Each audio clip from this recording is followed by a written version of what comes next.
आणि आजही निवृत्त झाल्यानंतर सुद्धा त्यांचं हे कार्य अधोगती चालत आहे. पंढरपूरचा ग्रामविकास तत्वज्ञान सक्रिय दर्शन मंदिर अध्यक्ष म्हणून आज अशा परिस्थितीत ते काम सांभाळत आहे. असे आमचे गुरुवर्य डॉक्टर भेटे सर, आदरणीय वाल्मिक दादा वैद्य सर, माझे गुरुवर्य, यांनी पिढ्यानपिढ्या या कार्यामध्ये संपूर्ण आयुष्य त्यांनी झोकून दिलं आहे. आज माझ्या मते 83 रनिंग असताना आज माझ्या मित्र हो, जेव्हा तुम्ही 83 मध्ये जाल तेव्हा मला माहिती आहे तुमची परिस्थिती काय होणार आहे. पण आज एक गुरुदेवाची शक्ती आहे, तुम्हाला मार्गदर्शन करण्यासाठी तुमच्या शिबिराला या ठिकाणी उपस्थित झाले. 83व्या वर्षी उपस्थित आहे, त्यांच्यासाठी आपण जोरदार टाळ्यामधून त्या ठिकाणी त्यांचं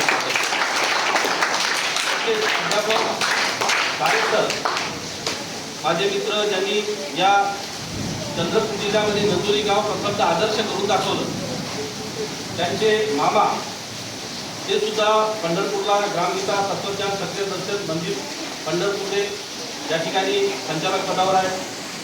या ठिकाणी आज 5 मुलांचं मार्गदर्शन केले असे आदरणीय आपले डॉक्टर बोंडे सर, आमचे गुरुवर्य महाराजांच्या तुकाराम दादासोबत त्यांनी काम केलं, वैद्य गुरुजी, आणि त्यांच्या नेतृत्वामध्ये 3 वर्षापासून फार मोठं सहकार्य असे आमचे तुमच्या गावचे कीर्तनकार माणूसबारे महाराज आणि माझे भाजे योगायोगानं युद्धजनक परिस्थिती असल्यामुळे ते आज या ठिकाणी उपस्थित नाही आहे, सुट्टीवर आले.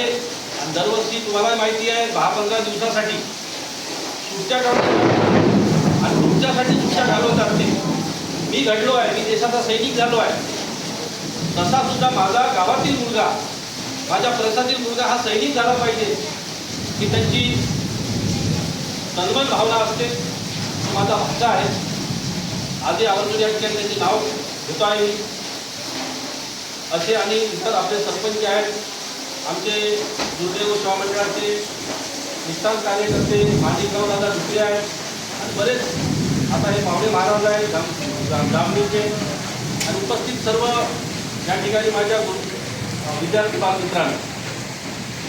आता या ठिकाणी ज्यांनी संपूर्ण आयुष्य मुलांना शिकवलं, ज्ञान दिलं, तर सगळे माझ्यासमोर माझ्या वडिलांसमोर बसलेले आहेत. आता मी तर काय मार्गदर्शन करणार. 2-3 मिनिटांमध्ये अगोदर थोडं बोलू इच्छितो की या ठिकाणी म्हण आहे, गुरुजींनी द्यावे ऐसे धडे, आपला आदर्श ठेवून पुढे. बघा लक्ष त्याकडे, विद्यार्थी तयार होतात चौकडे राष्ट्र होईल तेजस्वी. काय अर्थ आहे याचा? गुरुजींनी तुम्हाला जे धडे दिले तो आदर्श आयुष्यामध्ये घेऊन आपण जर त्या पद्धतीने जीवनामध्ये जर वाटचाल केली तर हे तुमचं आयुष्य घडत नाही, तुमचं स्वतः आदर्श होत नाही, तर हे राष्ट्र आदर्श होईल, राष्ट्र तेजस्वी होईल. हा त्याचा प्रामुख्याने अर्थ आहे. आज आपण शाळेमध्ये जातो कशासाठी? तुम्ही आले आहे, शाळेमध्ये जातो कशासाठी? शिक्षण घेण्यासाठी जातो. आता ह्या शिबिरामध्ये बघा, तुमच्या आईवडिलांनी या ठिकाणी तुम्हाला पाठवले आहे. शिबिरात कशासाठी? 10 दिवस काय मनोरंजन करायसाठी आले का तुम्ही? कशासाठी आले? काहीतरी शिकण्यासाठी आले. आणि ज्यांनी संपूर्ण 50-50 वर्षापासून तुमच्यासारखे मुलं घडवले, ज्यांच्या हातातले मुलं कोणी खातेदार आहे, कोणी खासदार आहे, कोणी आमदार आहे, कोणी BDO आहे, कुठं कुठं गेले पदावर, हे सगळे त्यांचे प्रेरक मार्गदर्शक या ठिकाणी बसलेले आहेत. हजारो मुलं यांच्या हातून घडले आहेत आणि आज तुम्हाला त्या ठिकाणी मार्गदर्शन करण्यासाठी आले आहेत. तर हे विश्वास ठेवा, तुम्ही सुद्धा भविष्यामध्ये या ठिकाणी बसलेले मुलगा कोणीतरी खातेदार होणार, कोणीतरी आमदार होणार आहे, कोणी कलेक्टर होणार आहे, होणार की नाही? तुमच्या आईवडिलांची अपेक्षा आहे ना, म्हणून आईवडिलांची अपेक्षा पूर्ण करा. तुमच्या आईवडिलांची अपेक्षा काय आहे? माझा मुलगा कोणी खातेदार झाला पाहिजे, इंजिनियर झाला पाहिजे, वकील झाला पाहिजे, डॉक्टर झाला पाहिजे. सरकारनं डॉक्टर करण्यासाठी मेडिकल कॉलेज उघडले आहे, तुम्हाला इंजिनियर करण्यासाठी इंजिनिअरिंग कॉलेज उघडले आहे, तुम्हाला वकील करण्यासाठी लॉ कॉलेज उघडले आहे. परंतु तुम्हाला एक चांगला नागरिक माणूस करण्यासाठी कुठं तुम्हाला संस्कारासाठी तुला कालेज आहे, ते कालच कोणी उघडलं नाही माझ्या मित्रांनो, ते कालच उघडलं आहे राष्ट्रसंत तुकडोजी महाराज आणि या कालेजचं नाव आहे गुरुदेव सेवा मंडळ. हे पाचगावचं 10 दिवसाचं शिबिर. या शिबिरामध्ये तुम्हाला संस्कार मिळतील, लक्षात ठेवा. हे संस्कार तुम्हाला पूर्ण आयुष्यामध्ये कामाची येईल. आज आपल्याला माहिती आहे 22 तारखेला जम्मूमध्ये, आज 26 त्या आतंकवादी वृत्तीच्या लोकांना आपल्या बांधवांना मृत्युमुखी पाडलं. त्यांच्या मनामध्ये भावना का आली असेल त्यांना मारायची? का असेल? कारण की त्यांना अशा पद्धतीच्या शिबिरात ते कधी गेलेच नाही, चांगल्या शाळेमध्ये ते शिकलेच नाही. त्याच्यामुळे इतकी परिस्थिती झाली. म्हणून येणाऱ्या काळामध्ये लक्षात स्पर्धेचं युग आहे. आज या ठिकाणी उपस्थित असलेले जिल्हा परिषदच्या शाळा, जिल्हा परिषदच्या शाळेतले विद्यार्थी, तुम्ही सगळे जिल्हा परिषद शाळेतले आहेत का? आहेत ना?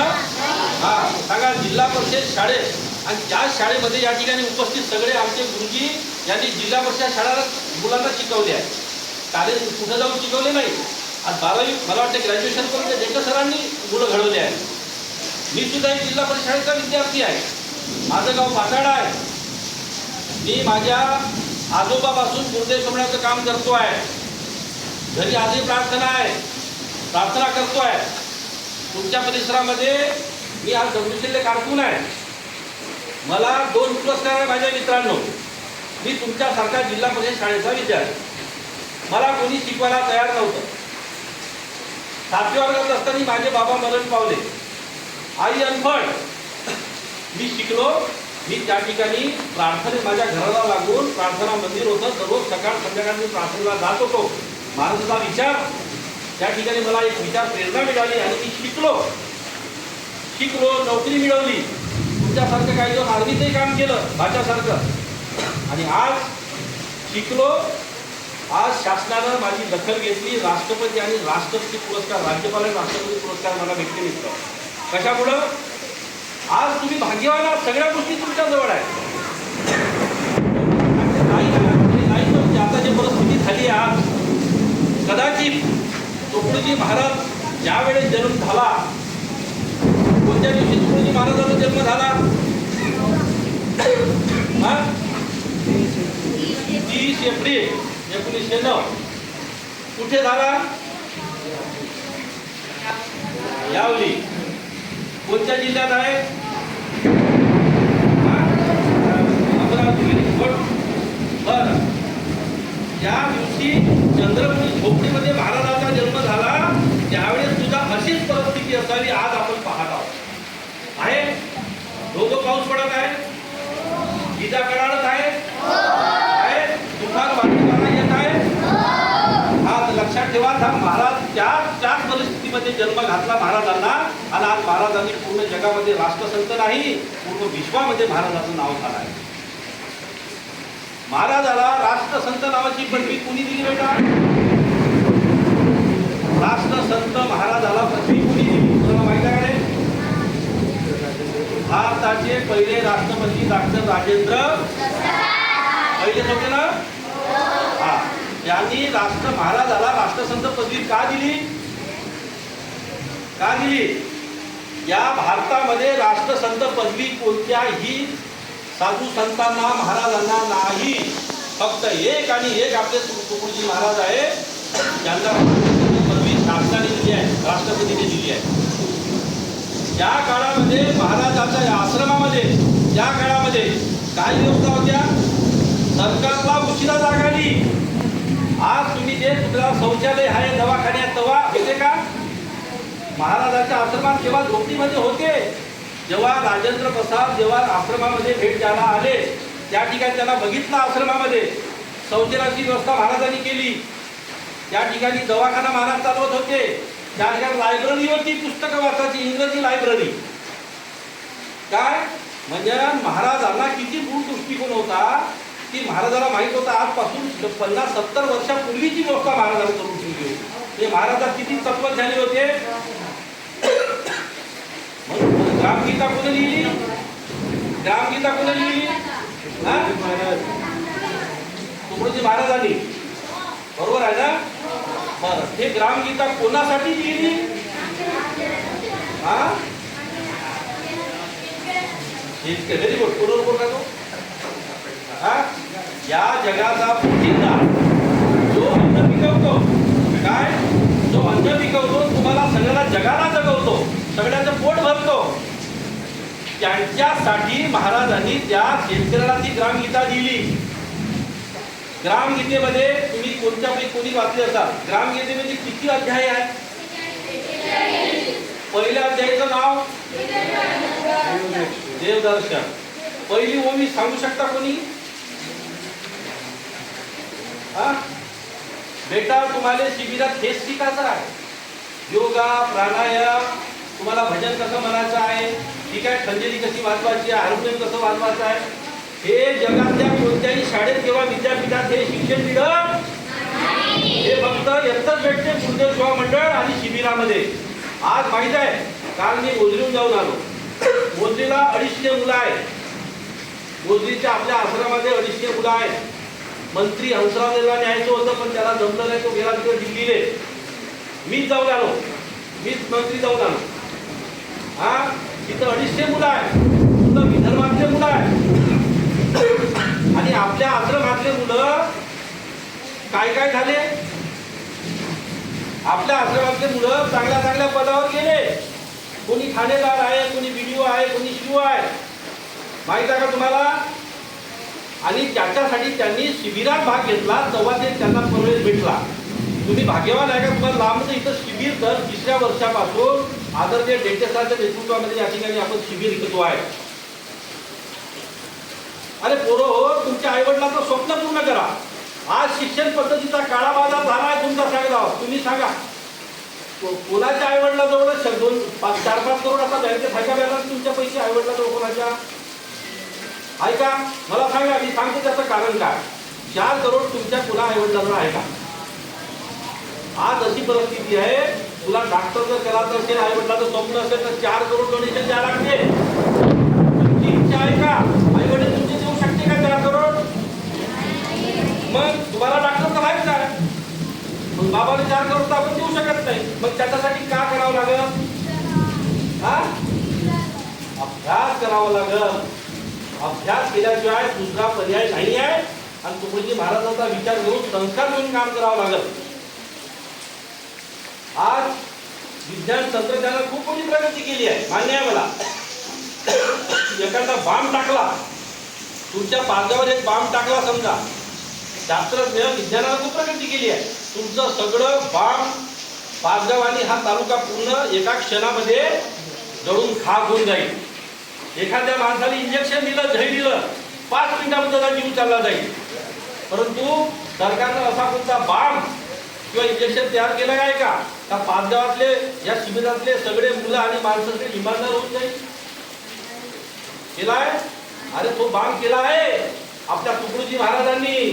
त्या बांबचं नाव आहे ग्रामगीता. हे शिबिर हाच बांब आहे तो. तुमच्या डोक्यामध्ये जर वाईट कल्पना आली असेल तर इथून या ठिकाणी तुम्ही शिकून घरी जायचं आहे. तुमच्या आईवडिलांसाठी कशासाठी पाठवतो आपण? माझा मुलगा चांगला शिकला पाहिजे. शिक्षण घेऊन तुझा अधिकारी, आमदार, खासदार होते, पण तो जर एखादा मुलगा जर डॉक्टर व्हायच्या अगोदर जर तो वेगळ्या पद्धतीने झाला तर लक्षात ठेवा, आज दवाखान्याची परिस्थिती मित्र काय आहे? सगळा काळा बाजार आहे. जेवढे जेवढे अधिकारी शासनाचे आले आहेत, तिकडे पश्चिम महाराष्ट्र मराठवाड्यातले बहुतांशी अधिकारी आहेत. अरे एका कामासाठी सुमारे 100 चक्रा मित्र मारावं लागतात. तुमच्या बाबाला आईला विचारा काय परिस्थिती आहे. आणि काही ठिकाणी अशी परिस्थिती आहे का घरपोच तुमची सेवा देतात. त्याला कारण काय? हे असे आपल्या शिबिराच्या माध्यमातून चांगल्या गुरुजनाच्या मार्गदर्शनामध्ये जे विद्यार्थी घडले, तो खरंच एक विद्यार्थी आपल्या त्या प्रसंगाला गावाला घडू शकतो. आज सत्यपाल महाराज तुमच्या जिल्हा परिषद शाळेचा विद्यार्थी आहे. त्यांना काय गरज होती? सत्यपाल महाराजांनी काय केलं? आज 40-42 कीर्तनकार आहे. मला वाटतं माणूसपाने महाराज सत्यपाल महाराजांचा विद्यार्थी आहे तुमच्या गावातला पोरगा. कारण त्याला खरी ग्रामगीता कळली. त्याला ग्रामगीता कळली म्हणून गावागावामध्ये जाऊन समाज प्रबोधनाचे सत्यपाल महाराज काम करत आहेत. संभाजीनगर जिल्हा पाटोदा गाव आहे, भास्कर पेरे पाटलाचं नाव माहिती का रे बरोबर? भास्कर पेरे पाटील 7व्या वर्गात शिकलेल्या माणसाने 27 वर्षापूर्वी नाव आदर्श म्हणजे काय केलं? ह्या गावामध्ये 100% सिंचन व्यवस्था आम्ही अनेकदा गेलो. मी माझ्या घरी कार्यक्रम घेतला होता, पेरे पाटलाने बोलवलं होतं, तेव्हा आले होते, अन्नाची हजारी येणार होते. तिथं 100% लोक टॅक्स भरतात आणि तिथले मुलं, तिथली शाळा, हे शाळा जिल्हा परिषद शाळा नाही, तुमची तिथली जिल्हा परिषद शाळा, आपली शाळा जाऊन बघा. कुठलंही शासनाचं अनुदान न घेता हे लोक काय करतात? त्या गावातले जेवढे मुलं वरच्या पदावर गेले, म्हणजे पदावर म्हणजे काय गेले, गाव सोडून मोठे झाले, कोणी अधिकारी झाले, कोणी मोठा माणूस झाला, नेता झाला, कोणी करोडपती झाला, उद्योगपती झाला, आपल्या उत्पन्नाचा 25% हिस्सा आपल्या गावात देतात. लक्षात? बरं, तसं गाव आपलं झालं पाहिजे का नाही? अण्णाजी हजारे सारखं राडेवांशी निघून गेलो तर गेलो तुमच्यापैकी ते आई बाबा गेले होते का? 4 वर्ष शिकलेला माणूस सैन्यात सोडून आला, गाव आदर्श केलं. दारूचा महापूर होता त्या गावामध्ये, दारू. हे कशाचं आहे? हे त्यांनी सांगितलं आपल्या तत्वज्ञानामध्ये की मला हे ग्रामगीता तुकडीजी महाराज हे मी वाचली आणि ते प्रेरणा मला तिथून मिळाली, मी माझं गाव आदर्श करू शकतो. तर तुमच्या गावाला आदर्श आहे, तुमचं गाव हागणदारी मुक्त आहे, चांगले पुरस्कार आहे, मला माहिती आहे. यापेक्षा चांगलं तुम्ही ज्या गावातून आले, या परिसरामधून, तुम्ही घरी गेल्यानंतर आई बाबाले म्हणा, ते डॉक्टर आगलावे आले होते, मला आम्हाला सांगत होते, तुमचं गाव आदर्श करासाठी एक माणूस काफी आहे तुमचा. एक माणूस जरी बाहेर निघला, सगळ्यांना संघटित केलं, त्याच्यासाठी काय करावं लागेल? तुम्ही सकाळ संध्याकाळ आपल्याला त्याचं महाराजाच्या प्रार्थना घ्यावं लागेल. गावामध्ये प्रार्थना घेतल्या तर संघटन तुमचं तयार होईल आणि तिथला तुमचा जो नेता, सरपंच असेल, पोलीस पाटील असेल, जो कोणी असेल, पुढारी गावातले मेन, त्यांना हे ध्यान फार आवश्यक आहे. परंतु आज आपल्या परिसरामध्ये मित्र, तुमच्या पैकी कोणाचे आई वडील, तुम्ही आली इथं, खरं खरं सांगा, कोणाचे वडील दारू पितात रे?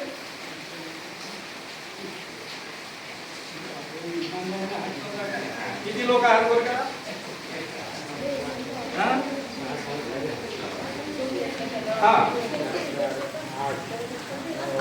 आता इकडून गेल्यावर येतात बेटा, तुमच्या बाबाला सांगा, डॉक्टर आगलावाले माझा नंबर घ्या, माझं बोलायला लावा. ते कुठं जाऊन दारू पितात?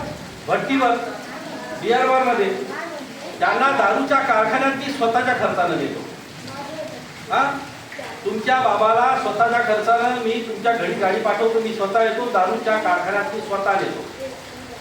आणि मी बाणीला सांगतो, गुरुदेवाचा मंच आहे, दुसऱ्या दिवशी तुमचे बाप बिलकुल दारू प्यायला बंद. कारण की दारूच्या कारखान्यामध्ये दारू कशापासून बंद माहीतच नाहीये, का घाण काम आहे. कितीतरी व्यवस्था, उसाचा लगदा, काळी कचरा, हे वनस्पतीचे हे त्याचं सडवून ठेवतात, सडवट अळ्या पडतात, त्याच्यात केमिकल टाकते, नवसागर टाकते आणि त्याच्यापासून माझ्या मित्र हो त्या मशीननं त्याला ट्रेस करून बाहेर काढते आणि त्याच्या डोळ्यात तारा. पण 1 तास जरी मी त्या कारखान्यात फिरवलं, दुसऱ्या दिवशीपासून तो दारू पिणं बंद कर. नाही तर असं तुम्ही कुठेही घ्या, व्यसनमुक्ती केंद्रात टाका, 2 महिने नागपूरले 15-20 हजार घेते, दारू सुटत नाही. कुठे घ्या, तिथं कोणत्या महाराजाकडे न्या, दारू सोडणारे, औषध देणारे भरपूर लोक आहेत. ढोंगी बाबा, त्याचं दारू सुटत नाही. पण मी बाणीला सांगतो, मी 9 लोकांना आतापर्यंत ज्याचा कारखान्यात पाठवते, दुसऱ्या दिवशीपासून दारू बंद झाली. बिलकुल सांगा, माझा नंबर त्या डॉक्टर आगलावे आले होते, मला 100% सांगतो, दारू बिलकुल सुटते. मी माझ्या स्वतःच्या खर्चात घेतो मित्र. कारण की त्या एका दारूमुळं, तो तुमचे बाबा दारू पिण्यामुळं आज तुमचं घर, हे घर सुधरत नाही, आदर्श होऊ शकत नाही. आज तुम्हाला, तुमची या देशाला गरज आहे. तुमच्या मायबापांनी तरी जन्म दिला असेल, पण हे तुम्ही तुमच्या मायबाबाचे लेकरं नाही आहे. कोणाचे आहे? या देशाचे लेकरं आहेत. या देशाला घडवणारे तुम्ही नागरिक आहे. माय बापाला नाही शिकवला, तोही बापाचा भागीदार झाला. जैसे जन्म देण्याचं त्या संस्कार कर्तव्य. संस्कार देणे काळाची गरज आहे मित्र. आज तुम्हाला आमच्या काळामध्ये कोणी सांगायला तयार नव्हतं. मी 4थ्या वर्गापर्यंत माझ्या गावाला शिकलो, रात्रीत जायचं, कोणी सांगायला तयार नव्हतं. समोर आज हेतू आपल्याला काय करायचं आहे, आज तुम्हाला सगळी दिशा तुमच्या समोर आहे. कोणाला काय व्हायचं आहे, नवीन नवीन कोर्स सायन्स, आज कोणाला इंजिनियर व्हायचं आहे, कोणाला शास्त्रज्ञ व्हायचं आहे, कोणाला आमदार व्हायचं आहे, का खासदार व्हायचं आहे, हे सगळे कोर्स आज रेडीमेड आहे तुमच्याकडे. त्या काळात गुरुजी एक जरी प्रश्न उपस्थित झाला, उत्तर पाहिजे नाही, एका प्रश्न कन्फ्युजन झालं तर आज त्या काळात आज काय होते, गुगलमध्ये टाईप केल्यावर त्याचं तुमचं उत्तर येते का नाही मोबाईलवर. आता महाराजाचा जन्म कुठं झाला, सर्च मारा गुगलवर, येते कुठं झाला, येते ना, यावली अमरावती जिल्हा ही तारीख. आमच्या वेळेस आम्ही जेव्हा शिकलो तेव्हा मोबाईल नव्हता, तर आम्ही काय करू, पुस्तकाचा आळाचं असं करता करता एक पुस्तक, 2 पुस्तक, 3 पुस्तक, 4 पुस्तक, म्हणजे एका प्रश्नाच्या उत्तरासाठी 4 पुस्तकाचा अभ्यास व्हायचा. वाचा ना. मग काही कोचिंग लावायची गरज आहे का, आई बापाने 4 करोड खर्च करून? डॉक्टर बनवासाठी 4 करोड लागते, गरज आहे का तुम्हाला? पुस्तक वाचा. 4 तासाच्या वर जर तुम्ही मोबाईल पाहिला पोरो, तुम्हाला ब्रेन ट्यूमर होते, तुमची किडनी खराब होते. देऊ ठेवा. का म्हणा, डॉक्टर आगलावे आले होते, 4 तासाच्या वर तुम्ही मोबाईल जर पाहिला, 5 वर्षामध्ये तुम्हाला ब्रेन ट्यूमरची सुरुवात झाली. मोबाईल अभ्यासाचं साधन नाही आहे. पुस्तक वाचा. पुस्तकाने तुमचं मस्तक सुधारते, जे तुम्ही कोणाच्या हस्त होऊ शकणार नाही. ग्रामगीता वाचा. या जगामध्ये 2च असे ग्रंथ आहेत जे महत्वाचे आहेत. बरं, महालक्ष्मीची पूजा वगैरे तुमच्या घरी कोणी करते, आई वगैरे, ते पुस्तक वगैरे वाचते का? बरं, ग्रामगीता खरोखरच सांगा, तुमच्या घरी ग्रामगीता तुमची आई वडील वाचणार किती मुलं आहे? प्रार्थना करणारे किती मुलं आहे तुम्ही? Very good. म्हणजे बघा, तुमच्या घरी महाराजांचा विचार आहे, परंतु त्यांना त्या विचाराला खऱ्याप्रमाणे मार्गदर्शनाची गरज आहे. आज खरोखरच तुम्ही धन्यवाद. आता बोलायचं तर खूप आहे, पण आता परिस्थिती नाही आहे. चंद्रपूर झोपडीमध्ये महाराज जन्मले आणि आज त्यांनी खरा इशारा दिला आहे. हे जे वातावरण आहे गुरुदेवाच्या, आज तुकारामदादा गीताचार्य, तुम्हाला तुकारामदादा गीताचार्य ओळखता का? फोटो आहे, काय केलं त्यांनी? आजकालची राज्यघटना मित्र भारताची राज्यघटना कोणी लिहिली? बाबासाहेब आंबेडकर. तुम्ही पुढच्या वर्गापर्यंत राहिले तर 14 वर्गाचे डॉक्टर राहिलं. डॉक्टर बाबासाहेब आंबेडकर. परिस्थिती अत्यंत खराब, तुमची नाही चांगली आहे. तुम्हाला पण काय चांगले कपडे खाले काहीच नव्हतं. 2 वर्ष 11 महिने 18 दिवस पूर्ण भारताचं भ्रमण केलं. प्रत्येक देशातून थोडं घेतलं ज्ञान आणि विश्वासची संपदेची घटना तयार केली. आज अगोदर गावामध्ये प्रधान व्हायचा सरपंच राणीच्या पोटातून तो जन्माला याचा राजा. आता राजा कोणाच्या पोटातून जन्माला येते? आता राज्यघटनेच्या पोटातून येते. आपण तुम्ही घेतो ना, सरपंच पोटातून जन्माला आला का? सरपंच म्हणजे हे त्या राज्यघटनेवर दिलेला अधिकार आहे. म्हणून तुकारामदादा काय म्हणतात, लोकशाहीमध्ये आमदार, खासदार, सरपंच, खासदार हे कोण आहे? तुम्ही माझी सेवक आहे आणि मालक कोण आहे? तुम्ही जनता. आज मालकानं एक केंद्र पत्राच्या घरी जरी गेलं, त्याचं पोस्ट तुम्हाला आठवून देत परिस्थिती आहे का रे? आहे ना? मालकानं दाखवून बा, शिक्षण घ्या. शिक्षण वाघिणीचं आहे, जो पेजो टीका संघटित आणि संघर्ष डॉक्टर बाबासाहेब सांगितलं ना. समोर मला शब्द द्या. या ठिकाणी उपस्थित असलेले सगळे शिक्षणात आलेले 10 दिवसामध्ये सगळ्या गोष्टी तुम्ही शिकून जा.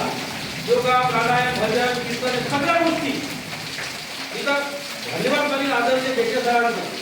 आज पंढरपूरला शिबिर चालू आहे मित्र. बोलतीचं कानाकोपचं 15 दिवस झाले. 20 तारखेला समारोह बड्या डिग्रीचा आणि 3 उपस्थिती आहे. जामगिरी आहे. प्रत्येक ठिकाणी शिबिरं चालू आहे. त्याचा उद्देश पण असा आहे की आमच्या गावातला मुलगा, आमचा समोरचा येणारा विद्यार्थी हा घडला पाहिजे. आपला काही फायदा काय त्याच्यामध्ये? काही तुम्हाला पैसे किती करून राहिले का तुम्ही आम्हाला? हा, पैसे किती देताय का तुम्ही? काही 10,000 आम्ही दिलो. तुम्हाला हे ज्ञान या इंजिनिअरिंगच्या कोचिंगमध्ये कोणी देणार नाही आहे. डॉक्टर आज अशी परिस्थिती आहे माझे मित्र हो, आमच्या वेळेस जिल्हा परिषद शाळा जिवंत होत्या. आज डॉक्टर बनासाठी कोचिंग, इंजिनियर बनासाठी कोचिंग, वकील बनासाठी कोचिंग, कोचिंगच्या भरोशावर ट्युशनच्या भरोशावर शाळा कार्य चालू आहे. शाळा कार्य जाता बंदच्या मार्गावर आले आहे.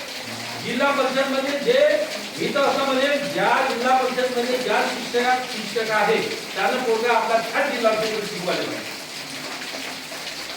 तो तुम्हाला ध्यान देते मास्तर सांगते ना, मग त्याचा पोरगा कोणी शिकते रे? काऊन? त्याच्याकडे पैसा म्हणून ना, तुमच्या मायबापाला पैसा नाही आहे. म्हणजे सरकारचे धोरण आहे कुठं तरी चुकल्या माझ्या मित्र हो. म्हणून येणाऱ्या काळामध्ये ह्या सगळ्या गोष्टी तुम्हाला आत्मसात झाल्या पाहिजे, तुम्हाला समजलं पाहिजे. शिक्षक हे तुम्हाला कसं जीवन जगाचं याचं ध्यान देते. म्हणून आज नाही तर आजच्या पोट्याची परिस्थिती तुम्ही कॉलेजमध्ये झाल्यावर बा कॉलेजचा अनुभव सांगतो तुम्हाला बराच अनुभव होता. एखादं पोट्टा आता तुमचं जोड्यात गेलं समजा अनुभव कॉलेजमध्ये ऍडमिशन त्याला घेतलं 11वी, त्याने असं वाटतं का माझ्या कॉलेजमध्ये विधानसभेसारखं वाटतं. एखाद्या मुलीने त्यांच्याकडे पाहिलं का त्याने काय वाटते, आमदार झाल्यासारखं वाटतं. तिनं प्रपोज केला का तो मुख्यमंत्री झाल्यासारखं वाटते. आता शिक्षण केलं तुम्हीच, लग्न करून मग झाला तुला घोटाळा करून याचं आयुष्य बरबाद करत. आज तुम्ही बरोड्याच्या गल्लीमध्ये जा रविवारी 7च्या 8च्या वर्गातलं पोरगं दारूच्या छोट्या छोट्या बाटला विकताना दिसते लोकांमध्ये. त्याला कारण काय आहे? शासनाचं धोरण आहे. मी तुमच्या आई वडिलांना खरोखरच धन्यवाद देईन का खरोखरच माझा विचार आणि चांगले लोक आहेत म्हणून या ठिकाणी पाचवड शिबिरामध्ये तुम्हाला पाठवलं आहे. आमच्याकडे तशी परिस्थिती नव्हती आमच्याकडे परिस्थिती, तरी सुद्धा आम्ही शिकलो माझ्या मित्र हो. आज संपूर्ण आयुष्य त्यांनी मुलांना शिकवलं आणि याही वयामध्ये 83 वर्षानंतरही आज 80 वर्षांचं काळे सर आहेत. ज्याच्या सर तुम्हाला या ठिकाणी ध्यान देण्यासाठी आली आहे. 10 दिवसानंतर तुम्ही जेव्हा घरी जाल आवर्जून माझ्या तुमच्या आई वडिलांना सांगा तो डॉक्टर आला होता आणि तुम्हाला दारूच्या फॅक्टरीत घेणारा दारू पेनीवाले. मला फोन करा, माझा नंबर घ्या. मी सगळ्यांना एका वेळेस फॅक्टरीत घेऊन जातो. मी स्वतः 3-4 दिवस देईल. मी राजकारणी आहे माझ्या मित्र, बीजेपीचा जिल्हाध्यक्ष आहो मी. तुकडोजी महाराजांचं काम माझ्या 3री पिढी आजोबापासून चालू आहे. तुमच्या परिसरामध्ये आतापर्यंत पूर्ण 15 वर्षामध्ये 126 मूर्त्या दिल्या आली. आता तुम्ही मला पैसा कुठून आणते मानू? माझं कोळसा रेती दारू कुठलंही कोड नंबरचं काम मी माझ्या घामाचा पैसा समाजाला दान देतो. रतन टाटा तो म्हणजे उद्योगपती, टाटा समूह आहे. नाना पाटेकर कोण आहे? तो माणूस स्वतःच्या कमाईच्या 70% दान देतो समाजाला. आनंदवनला किती देणगी आहे? करोडो देणगी आहे माणसं. आणि त्या मानाला आपण काहीच नाही बापू, अहो का काही आहे का नाही? म्हणून मला समजते माझ्या वडिलांनी सांगितलं या समाजात आपण जन्म घेतला आहे, आपलं मुलांना म्हणणार 400 आणि 65 भरोसा राहू नका. ते शेवडा तहसीलदार बिजवण आमच्याकडे येणं आम्हाला 2 वर्ष सांगा म्हणून समजला. या गावामध्ये जे समाजसेवक आहेत, सरपंच असेल, ते वरिष्ठ नागरिक असेल, आमचे गुरुवर्य आहे, यांचा सन्मान ठेवा, त्यांचं मार्गदर्शन घ्या. तुमचं आयुष्य फलित झाल्याशिवाय राहणार नाही. एवढं त्या ठिकाणी सांगतो. बराच वेळ झालाय. बाकी ह्याचं अध्यक्ष भाषण आहे. परंतु कशी माझी मित्र माझी तळमळ असते. मी लेक्चर आहे प्राध्यापक म्हणून ITIला मी 4 वर्ष लेक्चरशिप केली. मी CTI केला हैदराबादला. बाप म्हणून त्याला मॅट्रिक दिले असता म्हणजे कोणी शिकवायला तयार नव्हतं. लक्षात मॅट्रिक मध्ये बाप चलो देवाघरी हे EBC हॉस्टेल आहे तुमच्या आनंदवनमध्ये एकदा शिकलो. 12वी नंतर कॉलेजमध्ये पाय ठेवला नाही. शिकतच राहिलो. पदवी PhD झाली समाजशास्त्रामध्ये. आणि गरिबांची दशा आणि दिशा हा माझा विषय आहे. डॉक्टरेट मिळाली, शासनाने पुरस्कार दिले आणि असं माझं कार्य चालू आहे. कुठलंही 2 नंबरचं माझं काम नाही आहे. लक्षात. म्हणून असं प्रामाणिक काम आणि हेच मी कसं करू शकतो कुणामुळं? या गुरुदेवाच्या शक्तीमुळे विचारामुळे करू शकतो. जेव्हा मला तुझी अडचण आली गुरुदेवाचं नाव आवर्जून घेतो आणि तो रस्ता माझा मोकळा आपोआप होतो. आज या ठिकाणी पाऊस पडला, आपल्याला वाटलं कारण कापला होणार नाही, केला गुरुदेव रस्ता दाखवला, मंदिर बाजूला गुरुदेवाचं केलं का नाही बरोबर? याच्यावर विश्वास ठेवा, सगळं बरोबर होते. आणि आपल्या आई वडिलांचं जे स्वप्न आहे जे तुम्हाला व्हायचं असेल आणि तो उद्देश आत्तापासून साध्य करा. आत्तापासून उद्देश ठेवा, असं नाही. आत्ता तुमचा उद्देश ठेवा आणि अभ्यास करा, अभ्यास करा. मोबाईलच्या चक्करमध्ये राहू नका. मोबाईलवर तुमचे राहायचे 5000 मित्र आणि तुम्हाला गणित ओळखत नाही पुत्र. हे परिस्थिती आज पूर्व तुमची आहे. बिलकुल मोबाईल हातात मोबाईल आहे. येणाऱ्या काळामध्ये रेडिएशन मुळे तुमचे कान बधीर, मेंदू स्मरणशक्ती कमी, अनेक आजार होणार आहे. विसर्जित झाला आहे. पण तुम्ही मोबाईल काही सोडत नाही. आजपासून मला सांगा बरं, तुम्ही मोबाईल, तुमच्याकडे मोबाईल आहे, अँड्रॉइड आहे प्रत्येकाकडे, मला माहित आहे. आई बापाला त्रास देऊन तुम्ही मोबाईल घेतला, घेतला का नाही रे? हा, किती वेळा याच्यातले किती जण आहे मोबाईल दररोज पाहिजे?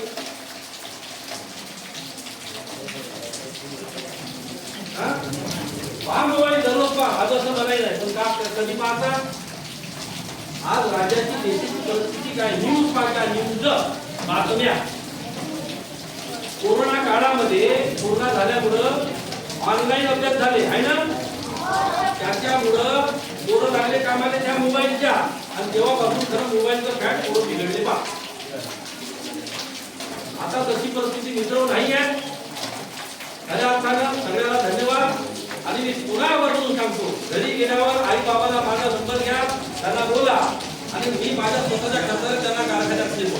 जेवढे दारूवाले आहे आता 10 तुम्ही हातवर केले ना, आणि तुमच्या गावातले आई बाबा सोडा, तुम्ही गावातले कुणी असं त्यांनाही सांगा, मी माझ्या गाडी स्वतः माझी पाठवतो, मी त्या कारखान्यात घेऊन टाकतो. जिंकून आल्यावर बोलतो, तो माणूस गुरुदेवाच्या कार्यालय समर्पित होईल. एवढंच त्या ठिकाणी सांगतो. आपण या ठिकाणी बोलण्यासाठी मला विनंती केली, त्याबद्दल मनापासून धन्यवाद. आणि हे 3रं वर्ष आहे. मी 3ऱ्या वर्षी कंटिन्यू येत आहोत, कंटिन्यू या ठिकाणी येत आहोत आणि असंच कार्य आपलं अबाधित राहावं. परंतु या ठिकाणी माझ्या शिबिरामध्ये सगळे आलेले पोरं, माझी विनंती आहे की जमून अभ्यासाला मिळा. अभ्यासाचा दुसरा पर्याय नाही. आणि उद्देश ठेवा, मला हे व्हायचं आहे, मला अधिकारी व्हायचं आहे प्रशासनामध्ये. उद्देश ठेवा, मला चांगला माणूस व्हायचा आहे आणि मायबापाचं स्वप्न हे तुमच्यावर लागता. मायबापाचं स्वप्न पूर्ण करून दाखवा. एवढी त्या ठिकाणी विनंती करतो. धन्यवाद.